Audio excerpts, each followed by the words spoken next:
Daniel, capítulo 1. Era o 3º ano do reinado de Joaquim em Judá, quando o rei Nabucodonosor da Babilônia declarou guerra a Jerusalém e sitiou a cidade. O Senhor entregou o rei Joaquim de Judá nas mãos dele, com alguns utensílios do templo de Deus. Nabucodonosor levou o rei e os utensílios para a casa do tesouro do seu Deus, na terra da Babilônia, a antiga Sinear. O rei ordenou a Aspenaz, chefe de pessoal do palácio, que escolhesse alguns israelitas da família real e da nobreza, jovens que fossem saudáveis e de boa aparência, inteligentes e de boa formação, de potencial para cargos de liderança no governo, gente de elite, e lhes ensinasse a língua e a cultura da Babilônia. O rei ordenou também que servissem a eles o mesmo cardápio do rei. Comiam do bom e do melhor e o mais fino vinho. Depois de 3 anos de treinamento, assumiriam cargos na corte do rei. 4 homens de Judá, Daniel, Ananias, Misael e Azarias, estavam entre os escolhidos. O chefe de pessoal do palácio deu a eles nomes babilônicos. Daniel passou a chamar-se Beltesazar. Ananias foi chamado Sadraque. Misael foi chamado Mesaque. E Azarias foi chamado Abed-nego. Mas Daniel decidiu que não iria ficar impuro com a comida do rei, nem beber o vinho dele. Por isso pediu ao chefe de pessoal do palácio que o autorizasse a não comer do cardápio do rei. Pela graça de Deus, o chefe de pessoal do palácio gostou de Daniel e autorizou, mas o advertiu. Tenho medo que meu senhor, o rei, possa fazer. Foi ele quem determinou esse cardápio. E se perceber que vocês não estão saudáveis como os outros, vai pedir minha cabeça. E então Daniel apelou ao responsável que havia sido designado pelo chefe de pessoal do palácio para cuidar dele, de Ananias, Misael e Azarias. Faça uma experiência conosco por 10 dias. Traga apenas vegetais e água. Depois nos compare com os jovens que se alimentam do cardápio do rei e tome sua decisão. O responsável por eles concordou e os alimentou com vegetais e água durante 10 dias. Ao final dos 10 dias, eles tinham aparência melhor e pareciam mais saudáveis que todos os outros. Assim, o responsável continuou a dispensá-los da comida e da bebida do cardápio do rei e servia-lhes apenas vegetais. Deus deu a esses 4 jovens conhecimento e habilidades em todas as áreas, tanto teórica quanto prática. Além disso, Daniel tinha o dom de interpretar todo tipo de visões e sonhos. Ao final do tempo determinado pelo rei para o treinamento, o chefe de pessoal do palácio os levou para a presença de Nabucodonosor. Quando os entrevistou, o rei os achou muito melhores que todos os outros. Ninguém estava tão bem quanto Daniel, Ananias, Misael e Azarias. E assim eles assumiram suas responsabilidades na corte do rei. Sempre que o rei os consultava sobre qualquer assunto, teórico ou prático, eles se mostravam 10 vezes melhores que todos os magos e encantadores do reino juntos. Daniel continuou no serviço do rei até o 1º ano do reinado do rei Ciro. Daniel, capítulo 2. No 2º ano do seu reinado, o rei Nabucodonosor teve alguns sonhos que o estavam deixando maluco, tanto que ele nem conseguia mais dormir. Chamou então todos os magos, encantadores, feiticeiros e astrólogos da Babilônia para que interpretassem seus sonhos. Quando estavam todos na presença do rei, ele disse: Tive um sonho e não consigo tirá-lo da cabeça. Não vou conseguir dormir até saber o que significa. Os astrólogos, falando em aramaico, disseram: Que o rei viva para sempre. Conte-nos o sonho e vamos interpretá-lo. O rei respondeu: Meu decreto é este. Se vocês não conseguirem me dizer qual é o sonho e me dar a interpretação, vou fazer picadinho de vocês e destruir suas casas.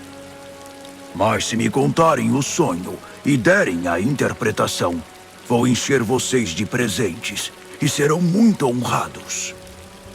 Então, digam-me qual foi o sonho e me deem a interpretação.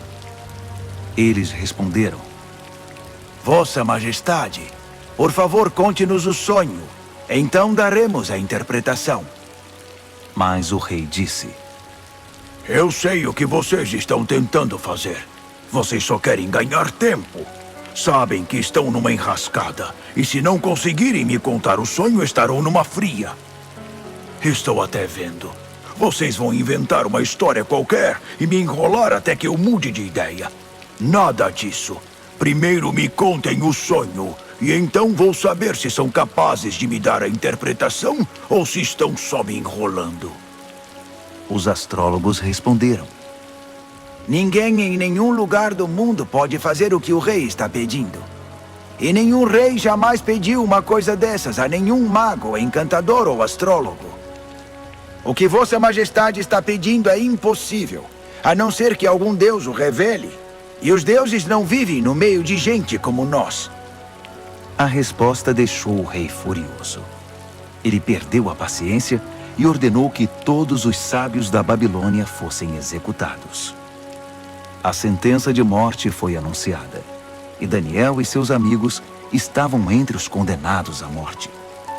Enquanto Arioque, chefe da guarda real, fazia os preparativos para a execução, Daniel sabiamente chamou-o de lado e lhe perguntou o que estava acontecendo. Por que o rei deu uma ordem como essa, tão de repente? Arioque explicou a razão de tudo, e Daniel foi procurar o rei, pedindo um pouco de tempo para que pudesse interpretar o sonho. Daniel foi para casa e contou a seus amigos, Ananias, Misael e Azarias, o que estava acontecendo. Ele pediu que orassem ao Deus dos céus por misericórdia, para solucionar o mistério, e assim poderem escapar da morte. Naquela noite, a solução do mistério foi revelada a Daniel numa visão. Daniel louvou ao Deus dos céus, dizendo: Bendito é o nome de Deus para todo sempre. Deus é sábio e todo-poderoso. Ele muda as estações e conduz a história. Escolhe reis e também os depõe. Ele dá tanto a sabedoria quanto o discernimento.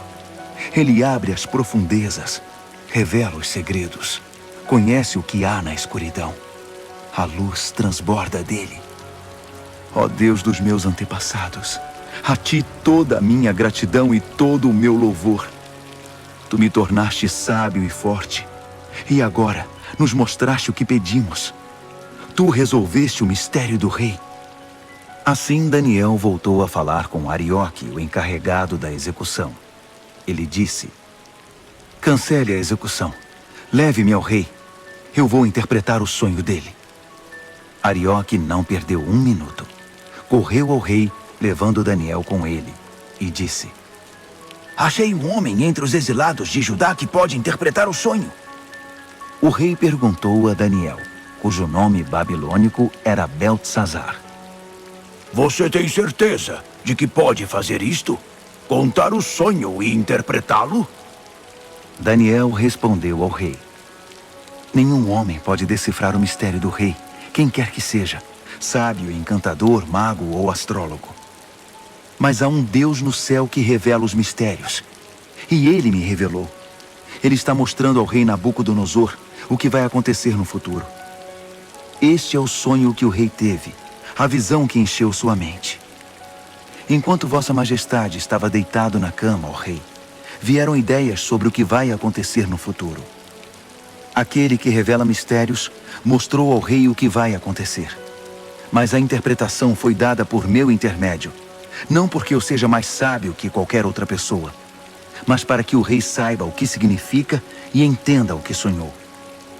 O que viu, ó rei, foi uma enorme estátua em pé na sua frente, muito impressionante, mas também apavorante. A cabeça da estátua era de ouro puro, o peito e os braços eram de prata, o ventre e os quadris eram de bronze, as pernas eram de ferro, e os pés eram uma mistura de barro com ferro. Enquanto você estava olhando para a estátua, uma pedra que se soltou por si só da montanha, sem que ninguém o fizesse, atingiu a estátua, esmigalhando os pés de ferro e barro.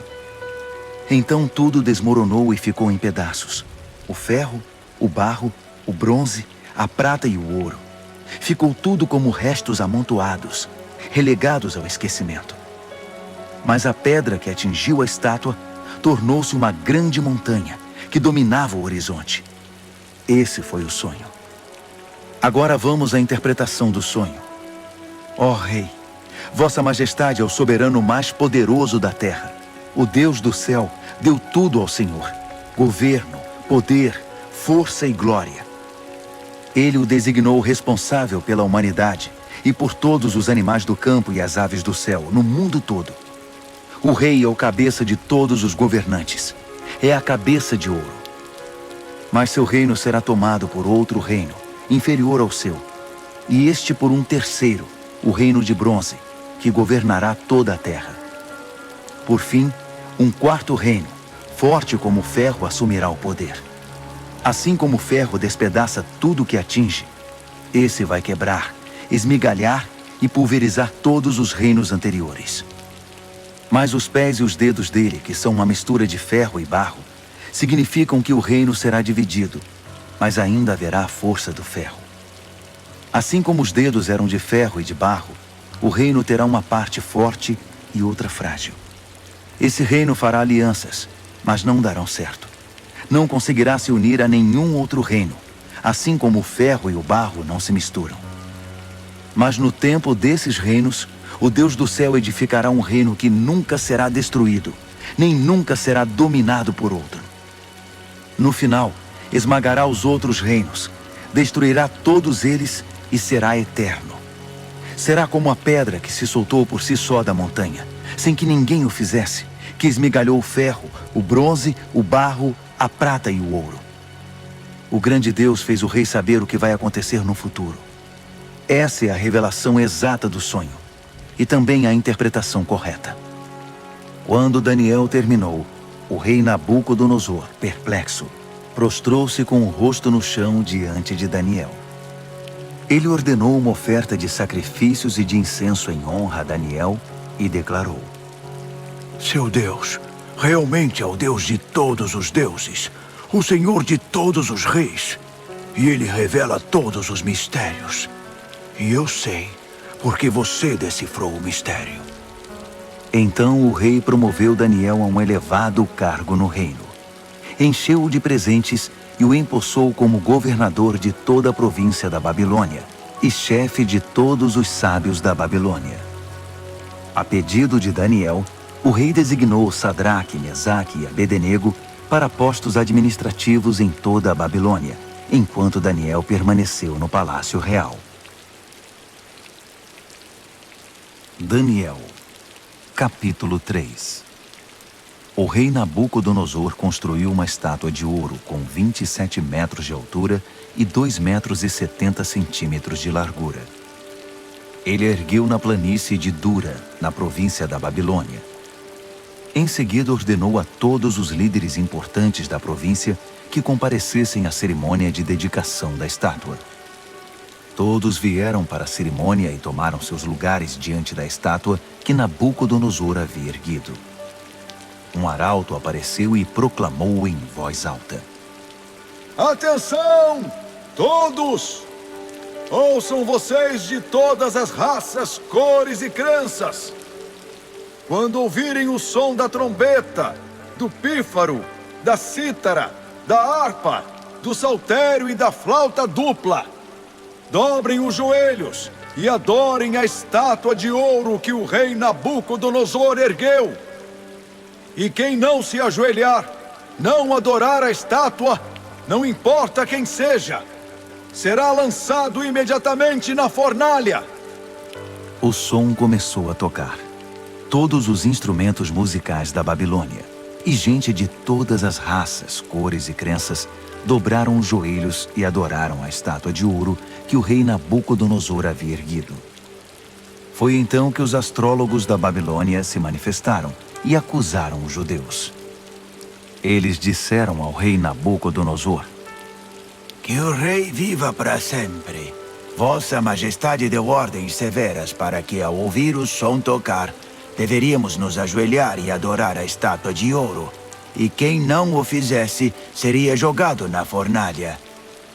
Mas os judeus, Sadraque, Mesaque e Abednego, a quem o rei designou cargos elevados na província da Babilônia, ignoraram a ordem, ó rei. Eles não respeitam os nossos deuses e se negam a adorar a estátua de ouro que mandou erguer. Furioso, o rei Nabucodonosor ordenou que Sadraque, Mesaque e Abednego fossem trazidos. E quando eles chegaram, Nabucodonosor perguntou: Sadraque, Mesaque e Abednego, é verdade que vocês não respeitam meus deuses e se negam a adorar a estátua de ouro que mandei erguer? Vou dar a vocês uma segunda chance, mas a partir de agora, quando o som começar a tocar, vocês devem se ajoelhar e adorar a estátua. E se não o fizerem, serão jogados numa fornalha e ponto final. E que Deus vai livrá-los de mim? Sadraque, Mesaque e Abednego responderam: Sua ameaça não nos assusta. Se nos jogar na fornalha, o Deus que servimos pode nos salvar, não só da fornalha, como de qualquer outra coisa. E mesmo que ele não o faça, não importa, ó rei. Ainda assim, não vamos servir aos seus deuses, nem adorar a estátua de ouro que mandou erguer. Nabucodonosor estava prestes a explodir de tanta raiva. Imediatamente ordenou que a fornalha fosse aquecida 7 vezes mais que o normal e que alguns homens fortes do seu exército os amarrassem e os jogassem na fornalha. Sadraque, Mesaque e Abednego, com os pés e mãos amarrados e vestidos em suas roupas, foram jogados na fornalha extremamente quente. Por causa da ordem do rei, a fornalha estava tão quente que só as chamas foram suficientes para matar os homens que carregaram Sadraque, Mesaque e Abednego. E eles acabaram caindo fornalha dentro. De repente, o rei Nabucodonosor levantou-se num salto e perguntou: Não jogamos 3 homens com os pés e as mãos amarrados? Responderam os homens. Isso mesmo, senhor! Exclamou o rei. Vejam, estou vendo 4 homens andando para lá e para cá no fogo, e eles estão bem. E o 4º homem parece um filho dos deuses. Não é possível. Nabucodonosor foi até a entrada da fornalha ardente e chamou: Sadraque, Mesaque e Abednego, servos do Deus Altíssimo, saiam, venham para cá. E Sadraque, Mesaque e Abednego saíram do meio do fogo.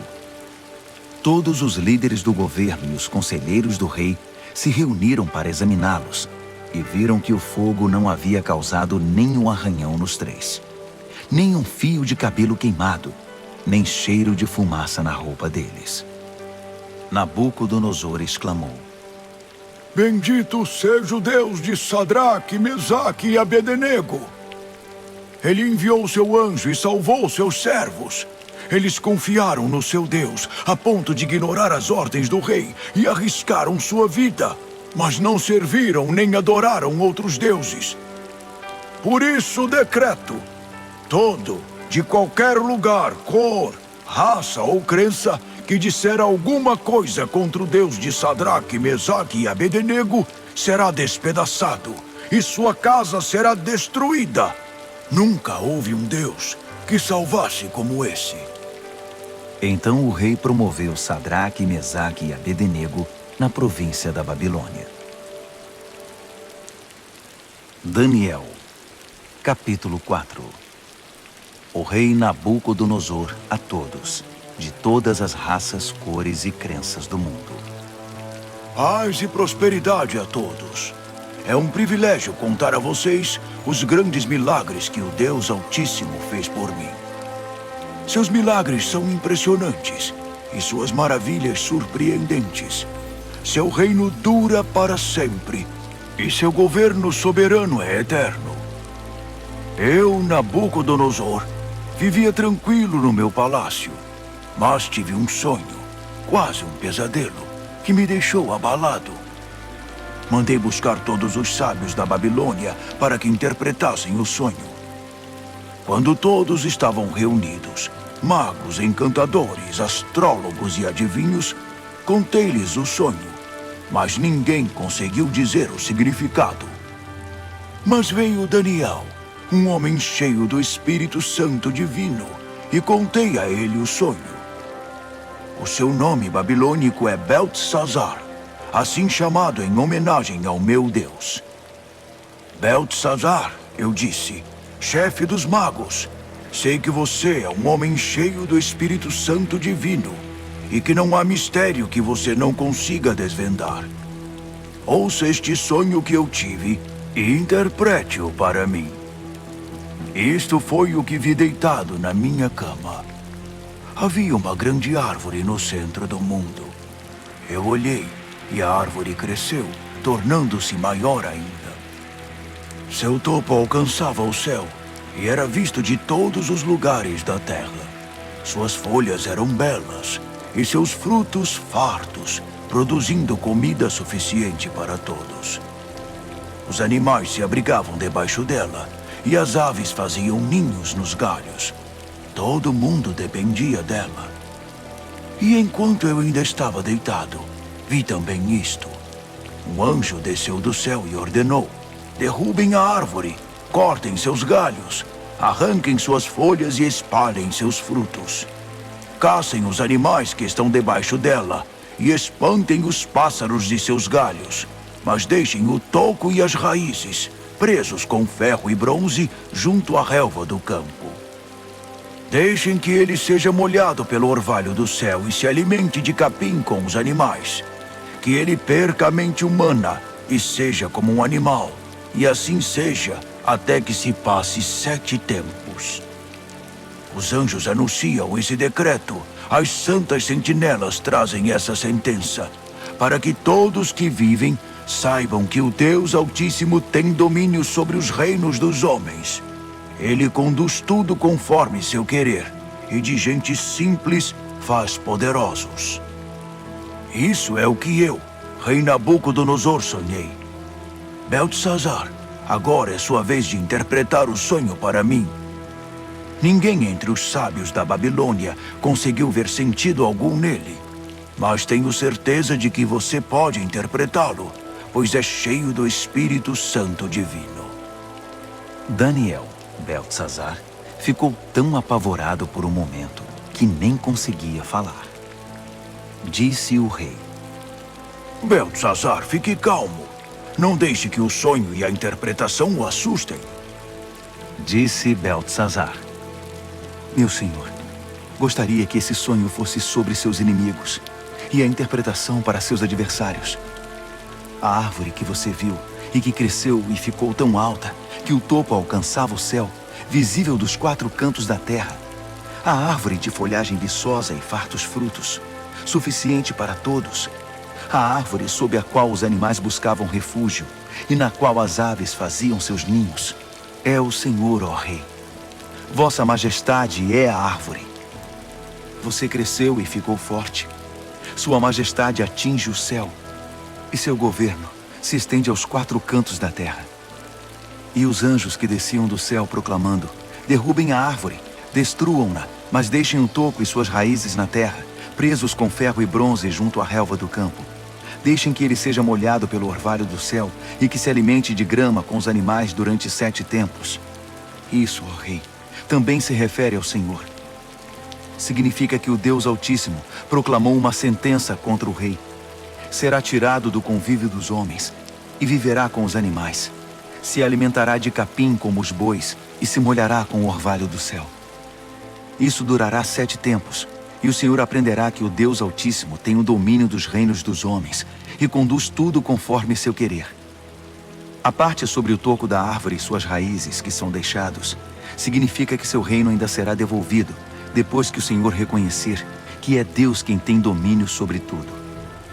Portanto, ó Rei, aceite meu conselho. Abandone seus pecados e comece a viver diferentemente. Deixe essa vida de maldades. Viva com justiça e cuide dos necessitados e desamparados.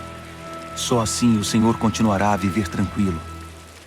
Tudo isso aconteceu ao rei Nabucodonosor. Passados apenas 12 meses, ele estava andando pela sacada do Palácio Real na Babilônia e, de repente, exclamou orgulhoso: Olhe para tudo isto. É a grande Babilônia. E eu a construí sozinho, como capital do meu reino para minha honra e glória. Assim que as palavras saíram da sua boca, ouviu-se uma voz do céu. Esse é o decreto contra você, rei Nabucodonosor.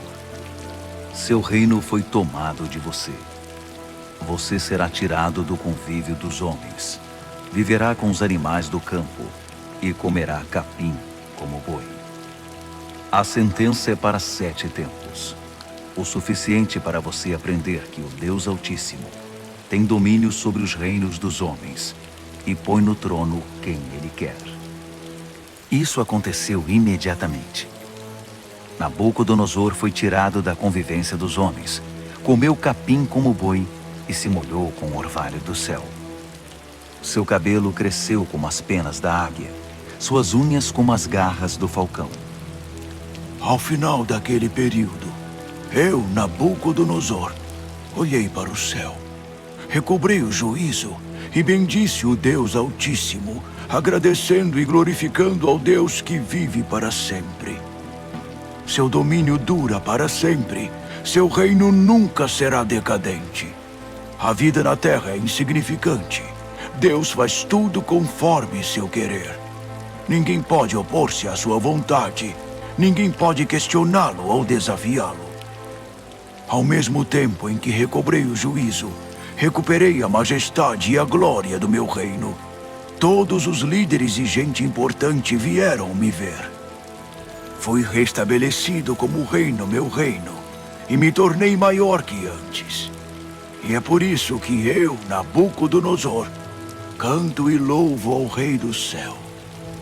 Tudo o que ele faz é justo, e ele o faz da maneira certa.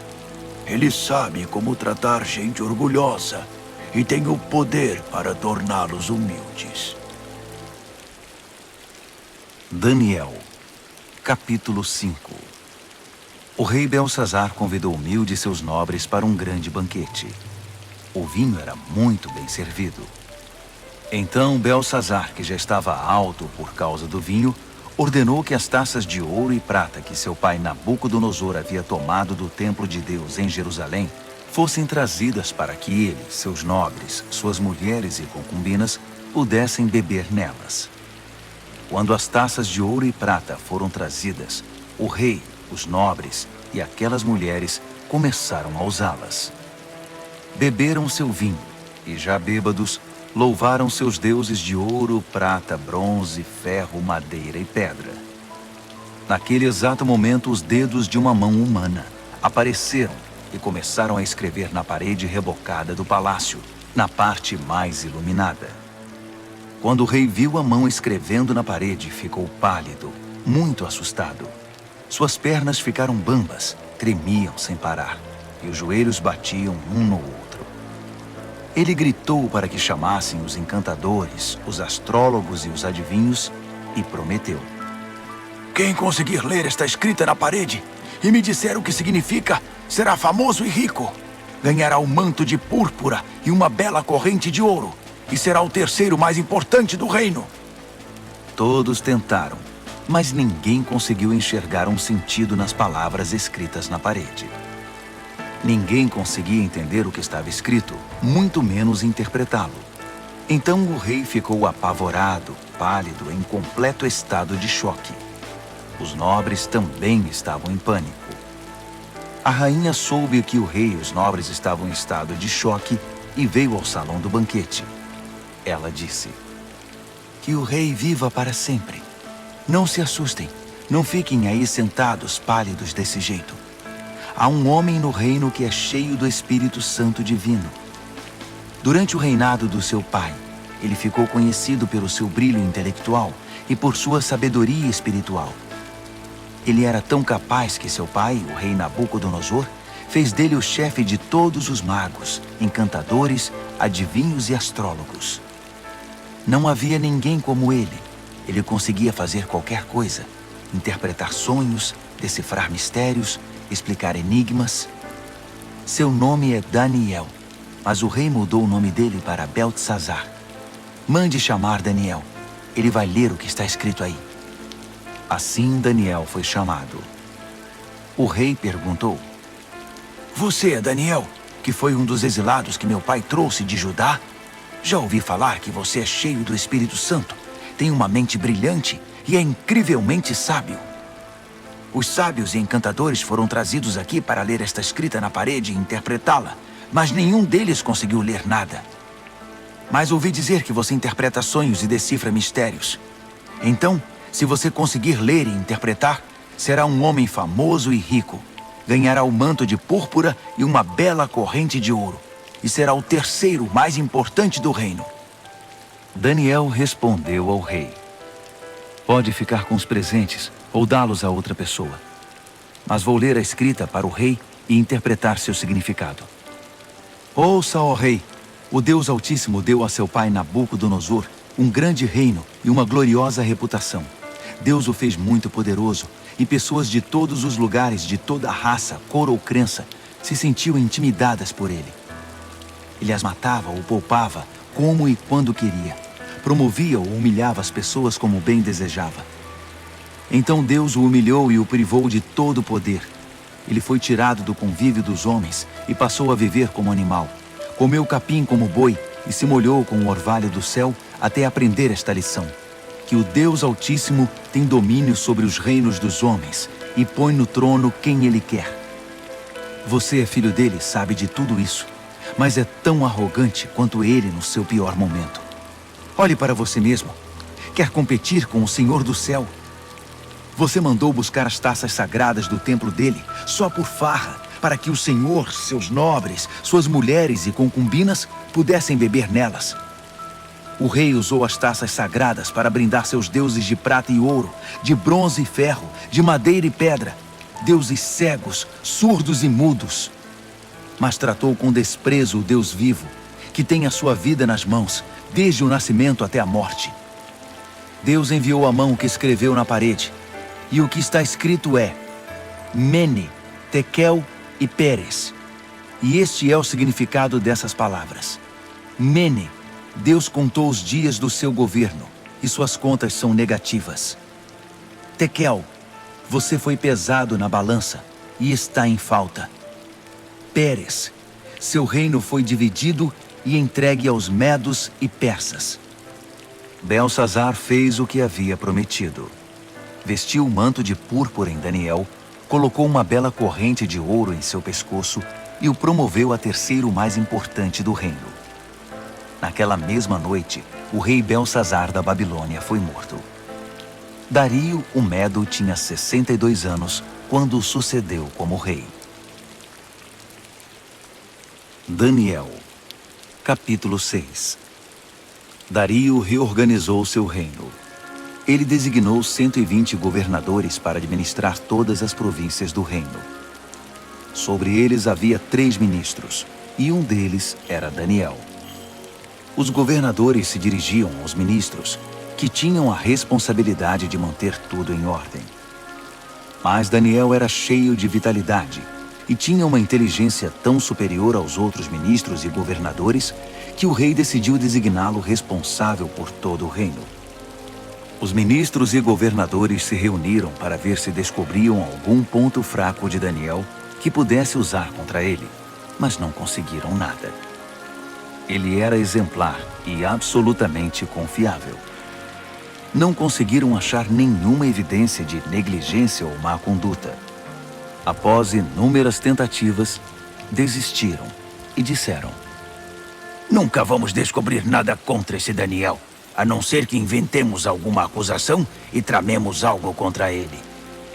Assim, os ministros e governadores tramaram contra ele e foram ao rei dizer: Rei Dario, que viva para sempre! Nós, ministros, governadores e todos os principais oficiais, nos reunimos e concordamos em que o rei deveria promulgar o seguinte decreto: durante os próximos 30 dias, ninguém deve orar a nenhum outro deus ou homem exceto ao rei. Qualquer um que desobedecer será lançado na cova dos leões. Promulgue esse decreto, ó rei, e assine-o para que seja irrevogável, com inscrição em pedra, conforme todas as leis dos medos e dos persas. E o rei Dario assinou o decreto. Daniel soube que esse decreto havia sido promulgado, mas continuou a orar como sempre fazia. Sua casa tinha janelas no andar de cima, voltadas para Jerusalém. 3 vezes ao dia, ele se ajoelhava ali em oração, agradecendo e louvando a Deus. Os conspiradores vieram e o viram orando, pedindo a ajuda de Deus. Imediatamente foram ao rei e o lembraram do decreto. O rei não assinou uma lei proibindo qualquer pessoa de orar a qualquer deus ou homem, exceto ao rei durante 30 dias? E qualquer pessoa que fosse apanhada fazendo isso seria jogada na cova dos leões? O rei confirmou. Com certeza, como inscrição em pedra, conforme todas as leis dos medos e dos persas. Então eles disseram: Daniel é um dos exilados judeus. Ignora sua ordem e desafia sua lei. Ele ora 3 vezes ao dia. O rei ficou desconcertado e tentou de todas as formas livrar Daniel da complicação em que o havia colocado. Ele pensou nisso o dia todo. Mas os conspiradores voltaram. Lembre-se, ó rei, é uma lei conforme todas as leis dos medos e dos persas. Irrevogável. O rei cedeu e ordenou que Daniel fosse trazido e jogado na cova dos leões. Mas ele disse a Daniel: Seu Deus, a quem você é tão leal, vai livrar você desta situação. Uma pedra foi colocada sobre a entrada da cova. O rei selou a pedra com seu anel e com os anéis de todos os seus nobres, porque não podia ser revogado. O rei voltou para o palácio, mas não comeu nem conseguiu dormir. Passou a noite preocupado. Ao romper do dia, ele se levantou e foi depressa à cova dos leões. Quando chegou perto, chamou o aflito. Daniel, servo do Deus Altíssimo, será que seu Deus, a quem você serve tão fielmente, livrou você dos leões? Daniel respondeu: Que o rei viva para sempre! Meu Deus enviou seu anjo que fechou a boca dos leões para que não me fizessem nenhum mal.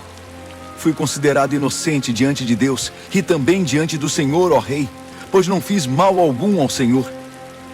Quando o rei ouviu essas palavras, ficou muito feliz. Ele ordenou que Daniel fosse retirado da cova. Depois que ele saiu, verificou-se que não havia nenhum arranhão sequer. Ele havia confiado em seu Deus. Então o rei ordenou que os conselheiros que tinham conspirado contra Daniel fossem jogados na cova dos leões, com suas mulheres e filhos.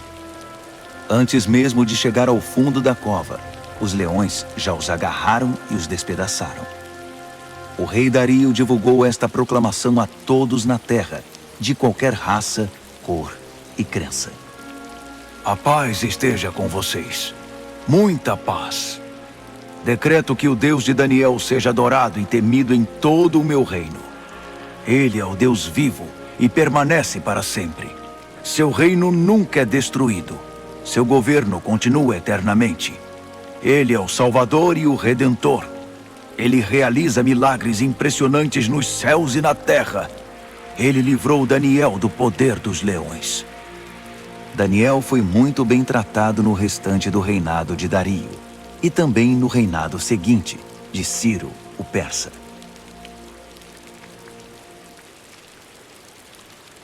Daniel, capítulo 7.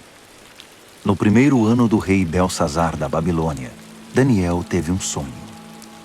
O que ele viu enquanto dormia o apavorou. Um verdadeiro pesadelo. E ele escreveu seu sonho. No meu sonho, naquela noite, vi os 4 ventos dos céus soprando e formando uma grande tempestade no mar. 4 animais enormes, diferentes uns dos outros, subiam do mar. O primeiro animal parecia um leão, mas tinha asas de águia. Enquanto eu observava, suas asas foram arrancadas. Ele foi levantado e ficou de pé como um homem. Em seguida, deram-lhe um coração humano. Depois vi um segundo animal, que parecia um urso. Ele se levantou, segurando 3 costelas nas mandíbulas, e recebeu esta ordem: ataque, devore tudo, encha a barriga. Em seguida veio outro animal. Parecia um leopardo. Tinha 4 asas como de pássaro nas costas. Esse animal tinha 4 cabeças e recebeu autoridade para governar. Depois disso, um 4º animal apareceu no meu sonho. Esse era apavorante, medonho. Tinha enormes dentes de ferro, triturava e devorava suas vítimas. Qualquer coisa que sobrava no chão, ele pisava e esmagava. Era diferente dos outros animais, um verdadeiro monstro. E tinha 10 chifres. Enquanto eu observava os chifres, tentava imaginar o que significavam. Nasceu nele outro chifre, mas este era pequeno. 3 dos chifres que já tinha foram arrancados para dar lugar a ele. Havia olhos humanos no pequeno chifre e uma boca grande que falava com arrogância. Enquanto eu observava tudo isso, tronos foram estabelecidos e um ancião tomou seu lugar. Suas roupas eram brancas como a neve, o cabelo alvo como a lã. Seu trono estava envolto em chamas. As rodas brilhavam intensamente. Um rio de fogo jorrava do trono. Milhares de milhares o serviam. Milhões o atendiam. Pediu-se silêncio no tribunal e os livros foram abertos. Continuei observando. O chifre pequeno falava com arrogância e enquanto eu observava, o monstro foi morto e seu corpo foi lançado no fogo. Os outros animais viveram ainda algum tempo, mas não fizeram nada. Não tinham poder para governar. Meu sonho continuou. Então vi alguém, um filho de homem, chegando no meio de nuvens. Ele se aproximou do ancião e foi apresentado a ele. Ele recebeu poder para governar, toda a glória da realeza. Todas as raças, cores e crenças lhe serviram e o adoraram. Seu reinado será para sempre, não terá fim. Seu governo real nunca será destruído. Mas quanto a mim, Daniel, fiquei perturbado. As visões me deixaram apavorado. Por isso eu me aproximei de alguém que estava perto e perguntei o significado de tudo aquilo. E ele me deu a interpretação. Esses 4 animais enormes, disse ele, significam 4 reinos que aparecerão na terra. Mas a certa altura, o povo santo do Deus Altíssimo receberá o reino e o manterá para sempre. Sim, para sempre. Mas eu queria saber mais. Estava curioso sobre o 4º animal, aquele que era tão diferente dos outros, o monstro medonho com os dentes de ferro e garras de bronze, que engolia o que despedaçava e pisoteava tudo o que via pela frente. E eu queria saber também a respeito dos 10 chifres e do chifre pequeno que nasceu, ocupando o lugar de 3 dos primeiros chifres.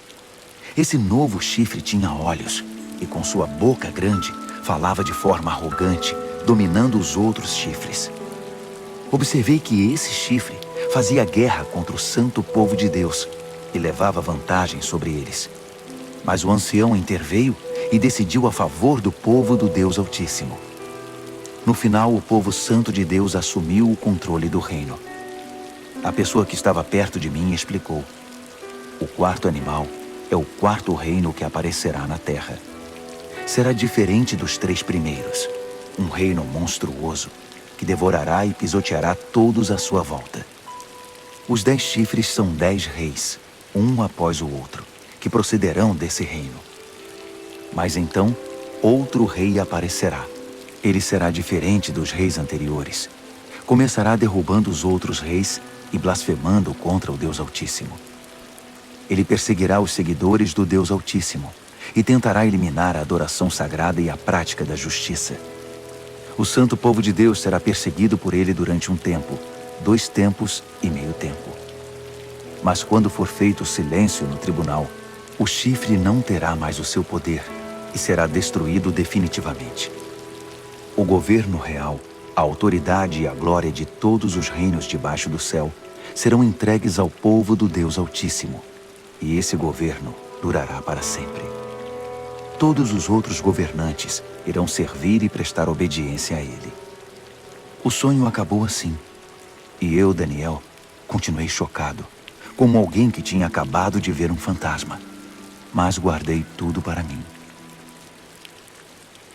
Daniel, capítulo 8. No terceiro ano do reinado de Belsazar, eu, Daniel, tive outra visão. Era a segunda visão.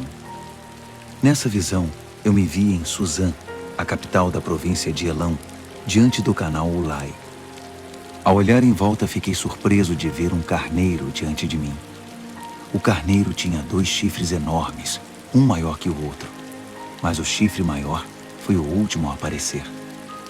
Fiquei observando enquanto o carneiro avançava, primeiro para o oeste, depois para o norte e então para o sul. Nenhum animal conseguia enfrentá-lo. Ele fazia o que queria e, todo arrogante, posava de rei dos animais. Enquanto eu observava, tentando entender o significado de tudo aquilo, vi também um bode que tinha um enorme chifre no meio da testa. Ele vinha do oeste e percorreu toda a terra, sem tocar o solo uma única vez. O bode aproximou-se do carneiro de 2 chifres que eu tinha visto antes diante do canal e o atacou ferozmente. Observei enquanto ele, louco de raiva, atacava o carneiro. A violência era tanta que ele lhe quebrou os 2 chifres. O carneiro não conseguiu resistir. O bode o derrubou e o pisoteou. Nada pôde salvar o carneiro. Então o bode tornou-se cada vez mais arrogante, e no auge do poder, seu chifre imenso se quebrou, e 4 outros chifres enormes surgiram no lugar, apontando para o norte, o sul, o leste e o oeste. De um desses grandes chifres surgiu outro chifre pequeno, mas o seu poder cresceu até atingir o sul e o leste, e a querida terra prometida. Cresceu tanto que atingiu as estrelas, o exército celestial, e lançou algumas delas na terra e as pisoteou. Ele ousou até desafiar o poder de Deus, o príncipe do exército celestial. Ele acabou com a adoração diária e profanou o santuário. Como castigo pelos seus pecados, o santo povo de Deus também foi atacado por ele. O chifre desprezou a verdade de Deus. Extremamente arrogante, dominou tudo o que via pela frente. Naquele momento ouvi 2 anjos conversando. O primeiro perguntou: quanto tempo vai durar isso? Sem adoração diária, esse castigo devastador pelo pecado? E o povo de Deus e o santuário vão continuar sendo desprezados e pisoteados? O outro respondeu: um período de 2.300 tardes e manhãs. Então, o santuário será restaurado.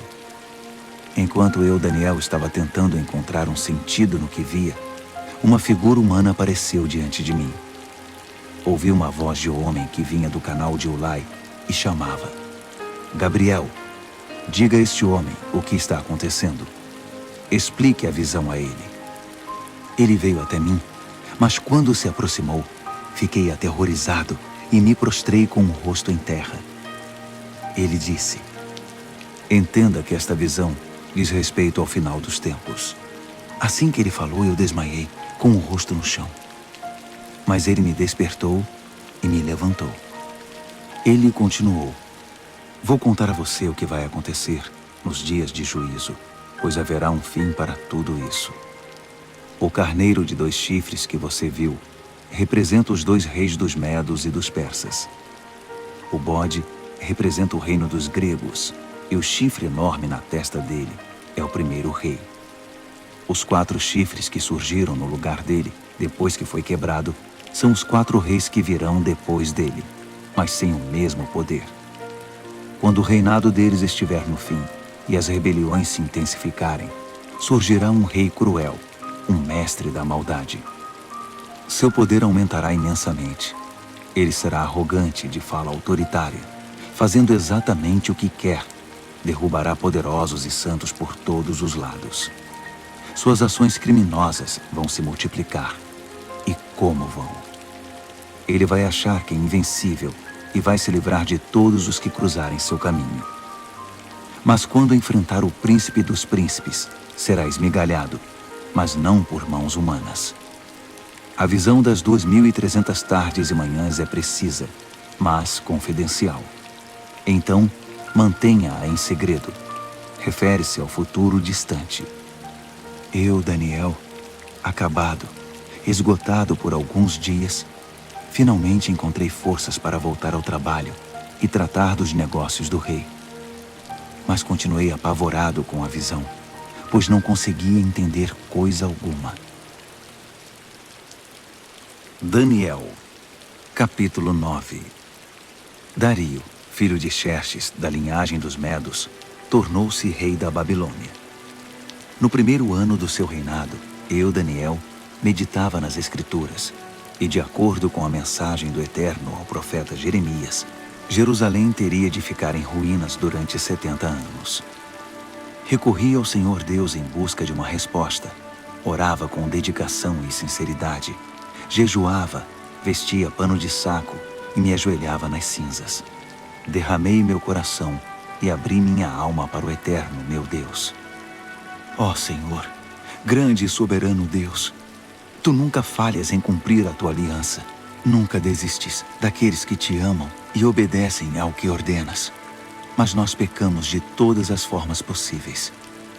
Cometemos pecados terríveis, fomos rebeldes, enganamos e pegamos atalhos para fugir dos Teus caminhos. Fizemo-nos de surdos diante dos Teus servos, os profetas, que pregaram Tua mensagem aos nossos reis e líderes, aos nossos pais e a todo o povo da terra. Tu fizeste tudo certo, Senhor, mas tudo que temos a apresentar é culpa e vergonha, todos nós, o povo de Judá, os cidadãos de Jerusalém, Israel no exílio e em todos os lugares por onde fomos espalhados, por ter Te traído. Ah, sim, fomos envergonhados publicamente, todos nós, nossos reis, líderes, pais, diante do mundo. Mas foi bem merecido, por causa do nosso pecado. A Tua compaixão é nossa única esperança, ó Senhor, o nosso Deus, porque na nossa rebeldia abrimos mão dos nossos direitos. Não prestamos atenção em Ti quando nos disseste como deveríamos viver, nem obedecemos ao ensinamento proclamado por Teus servos, os profetas. Todos nós em Israel optamos por Te ignorar. Desprezamos Tuas instruções para fazer apenas o que era do nosso agrado. E agora estamos pagando por isso. A maldição expressa claramente na revelação feita a Moisés, servo de Deus, agora está fazendo efeito entre nós. É o salário do nosso pecado contra Ti. Fizeste a nossos governantes o que prometeste fazer. Trouxeste desgraça sobre nós em Jerusalém, a pior já registrada. E como estava escrito na revelação de Deus a Moisés, a catástrofe foi total. Nada foi poupado. Nós nos mostramos obstinados no nosso pecado, sem nunca considerar Tuas orientações, ignorando Tuas advertências. Assim, com razão, deixaste que a desgraça viesse sobre nós com tudo. Tu, ó Eterno, tens todo o direito de fazer isso, pois nós Te ignoramos de maneira persistente, com muita culpa no cartório. Ó Senhor, Tu és nosso Deus, pois livraste Teu povo da terra do Egito numa grande demonstração de poder. O povo ainda fala nisso. Confessamos que pecamos, que vivemos uma vida de maldades. Como sempre tens agido, consertando as coisas e endireitando as pessoas. Por favor, afasta Tua grande ira contra Jerusalém, que é a Tua cidade, Teu santo monte. Sabemos que foi por culpa nossa que isso aconteceu. Tudo por causa do nosso pecado e do pecado de nossos pais. E agora estamos envergonhados diante de todos. Somos motivo de zombaria na nossa vizinhança. Por isso, ouve, ó Deus, esta oração sincera do Teu servo. Tem misericórdia do Teu santuário arruinado. Age de acordo com o que és, não segundo o que somos. Atende nossa oração, ó Deus. Abre os olhos e observa a nossa cidade arruinada, a cidade chamada pelo Teu nome. Sabemos que não merecemos Tua atenção. Nosso apelo é a Tua compaixão. Esta oração é nossa única esperança. Senhor, ouve-nos. Senhor, perdoa-nos. Senhor, olha para nós e faz alguma coisa. Senhor, não nos desprezes. Tua cidade e teu povo são chamados pelo teu nome. Defende teus interesses. Enquanto eu derramava meu coração, confessando meu pecado e o pecado do meu povo Israel, orava e apresentava toda a minha vida diante do Eterno e intercedia pelo santo monte do meu Deus.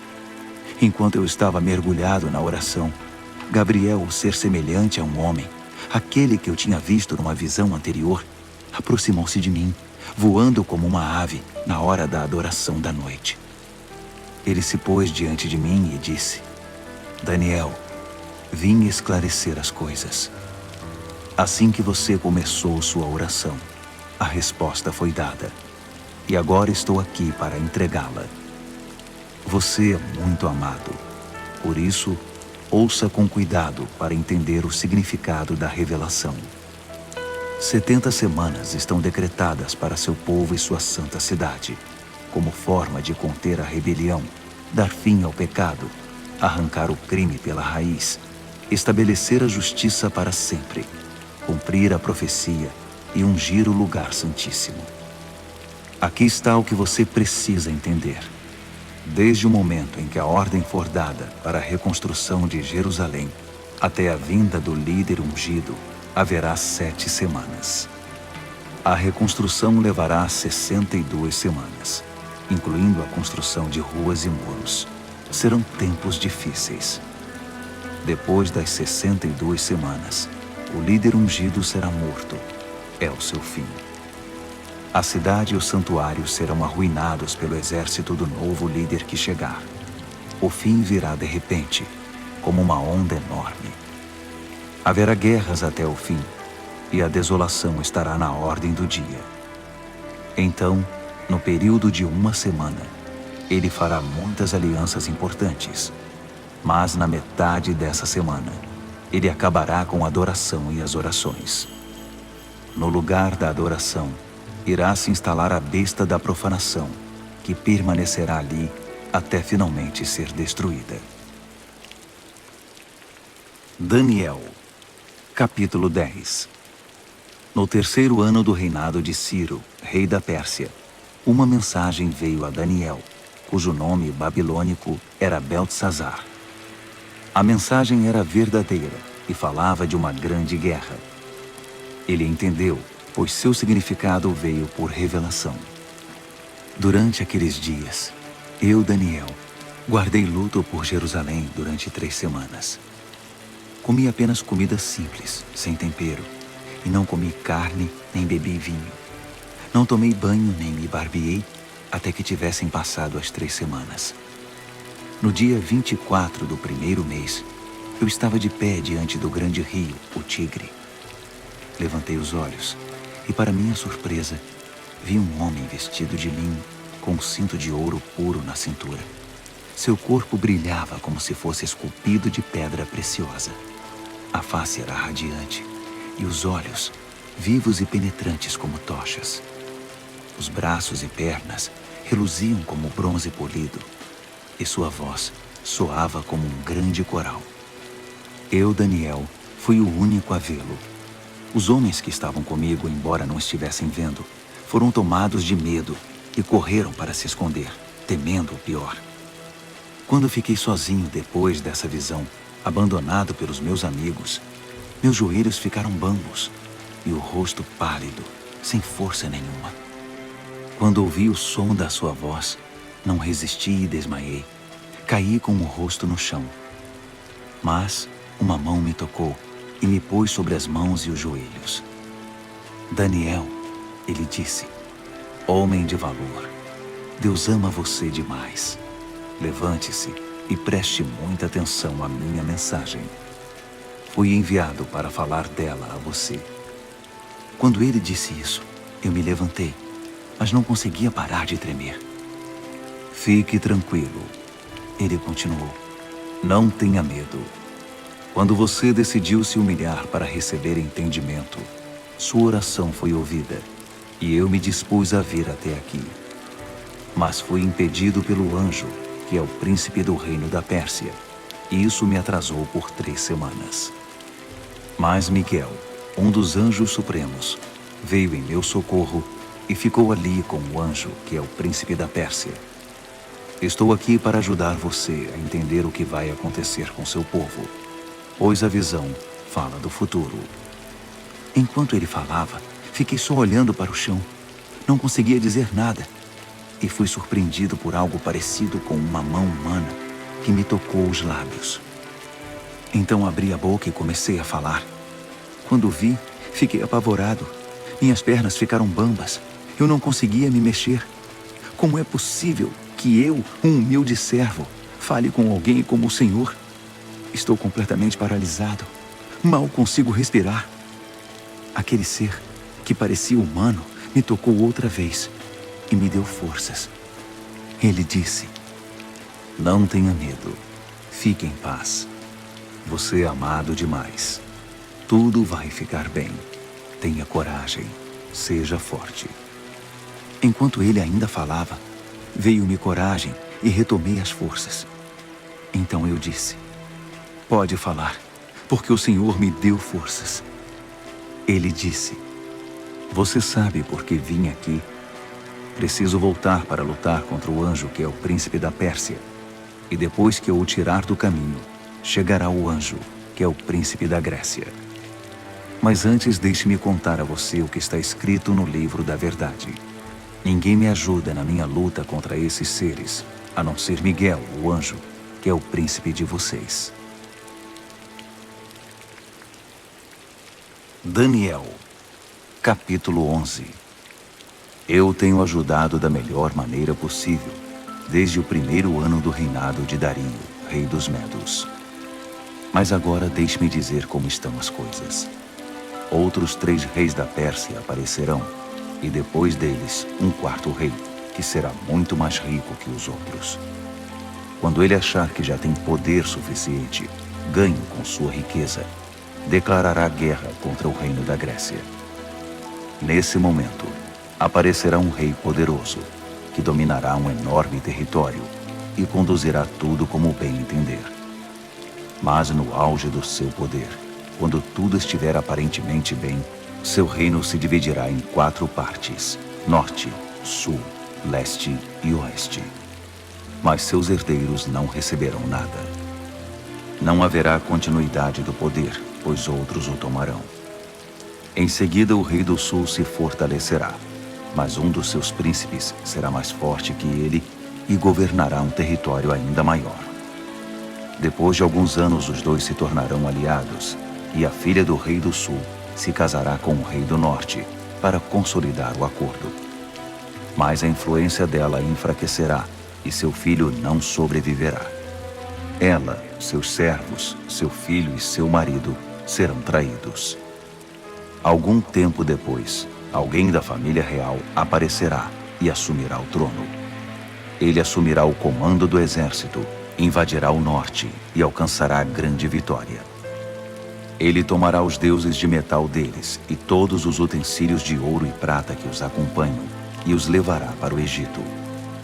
Passado algum tempo, o rei do norte se recuperará e invadirá a terra do rei do sul, mas não terá sucesso. Terá de bater em retirada. Mas seus filhos formarão um exército gigante e descerão como uma inundação, um ataque impetuoso sobre as defesas do sul. Furioso, o rei do sul sairá e enfrentará o rei do norte, que estará à espera com seu enorme exército, mas apesar disso, será derrotado. Enquanto os cadáveres são tirados do campo, o rei, com muita sede de sangue, sairá massacrando dezenas de milhares.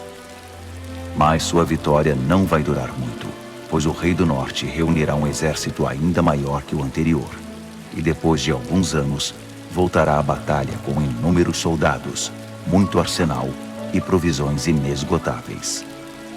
Naqueles dias, muitos outros se engajarão na batalha contra o rei do sul.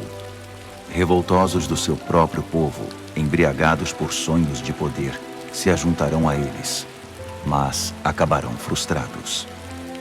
Quando o rei do norte chegar, fará rampas de cerco e conquistará a cidade fortificada. Os exércitos do sul serão despedaçados diante dele. Nem mesmo suas famosas tropas de choque conterão o agressor. Ele entrará todo arrogante, como se fosse o dono de tudo. Ele se apossará da linda terra e se instalará aí. Depois, prosseguirá para ter controle total. Fará um tratado de paz e até dará sua filha em casamento ao rei do sul, parte de uma trama para destruí-lo de vez. Mas o plano será um fiasco, não será bem sucedido. Mais tarde, voltará sua atenção para as regiões costeiras e fará inúmeros prisioneiros. Mas um general intervirá e dará um basta às suas ameaças. Quem metia medo ficará amedrontado. Ele voltará para casa e passará a cuidar dos próprios negócios. Mas a essa altura já estará acabado e logo já não se ouvirá mais falar dele. Ele será sucedido por um perdedor, já com seu governo, sua reputação e sua autoridade em frangalhos. Por isso não durará muito. Sairá da história rapidamente, sem nem mesmo ter lutado. Seu lugar será preenchido por um sujeito desprezado e desprezível. Mas ele surpreenderá todos, saindo como que do nada e se apossando do reino.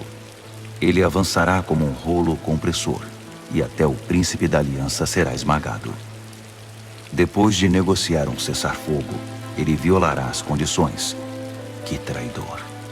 Com alguns poucos comparsas, assumirá o controle total. Ele invadirá as províncias mais ricas, quando elas menos esperarem. Ultrapassará todos seus antepassados.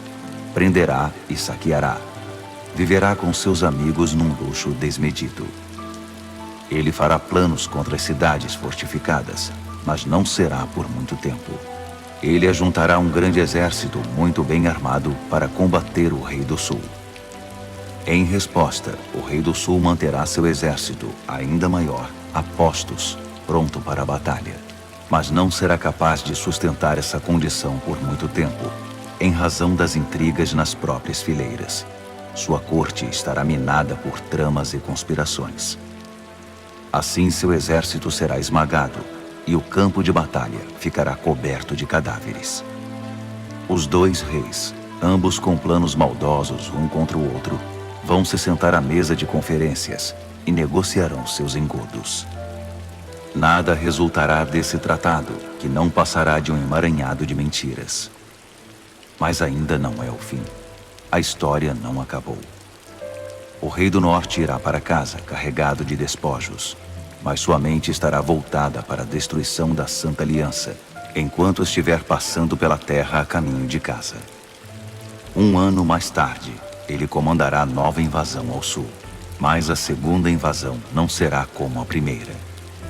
Quando os navios romanos chegarem, ele dará meia volta e retornará para casa. Mas ao passar pela terra, seu ódio contra a Santa Aliança será despertado.